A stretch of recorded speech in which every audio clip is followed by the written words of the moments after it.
Hi guys! In today's video, I'm going to be doing a slime tutorial on rainbow bagel slime, bread slime, and also scented clear slime, and I hope that you enjoy it. First up, we're going to be starting with scented clear slime, and for this, it's basically the same recipe that everyone uses, but instead of having a normal activator, we're going to be putting fresh roses and warm water together, and letting it sit for about 12 hours, and I suggest using flowers that are easy to peel off.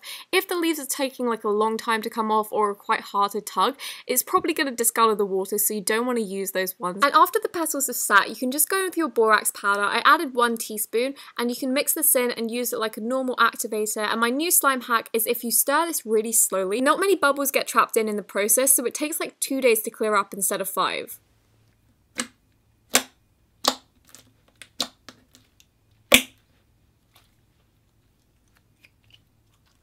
Next up, we're going to be recreating Slime Jelly's iconic rainbow bagel, and if you have an Instagram account, you've probably seen this around. And the first thing I know she uses is model-like clay for this, because the colours in this are really vibrant and they're super easy to achieve with these types of clays just because they hold colour really well. And I added some white to them and then made them into balls and then smushed them all together to make this roll and then twisted it. And this will help you get the really nice twisted effect on the top. And when you're pushing it down like I'm doing here, you want to maintain the original circle where you snipped, because this is where it's going to hold the swirl. And then you want to get your 8-ounce container and just cut 2 bits, one for the bottom and one for the top, and these are going to act like the bagel bits. And then for the cream cheese filling, we're just going to make a really simple slime. I use PVA glue and also a tiny bit of glycerin, and if you guys aren't familiar with glycerin, it thickens up the slime, but at first, for some reason, when you add it in, it kind of like melts it down and makes it really flimsy. So if you find that your slime's ripping but it still feels really sticky, just put it in a container and it will harden up the next day, and if it needs it, you can always add some activator. When I bought this slime from Slime Jelly, she sent everything in separate containers. I told her I was doing this tutorial,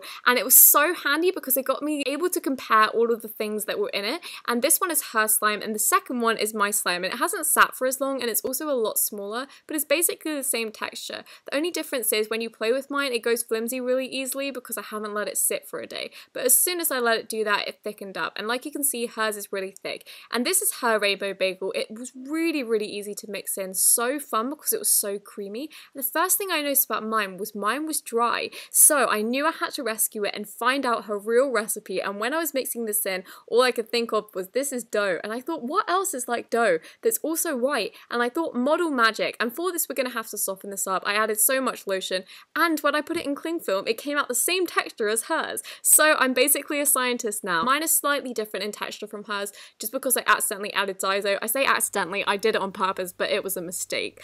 And as you can see, mine's just a bit more doughy, a bit more bread-like, but hers is just so creamy.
Last but not least, we have a bread slime tutorial, and this is really similar to the last one, but slightly different. So we're going to be starting off with inflating base, and by this I just mean loads of things that have foaming and kind of foaming properties in it, so it makes it really fluffy and sizzly in the slime. And as you can see here, the slime is already a lot bigger, and it's not because there's loads of ingredients, it's just because a lot of air gets trapped in it. And then for clays, I like to mix clays, and this inflates so much when you mix clays. So as many clays as you have, I only have 3, which is Dizo, Model Magic, and also Model Model Light, and I find Daiso doesn't inflate at all anymore.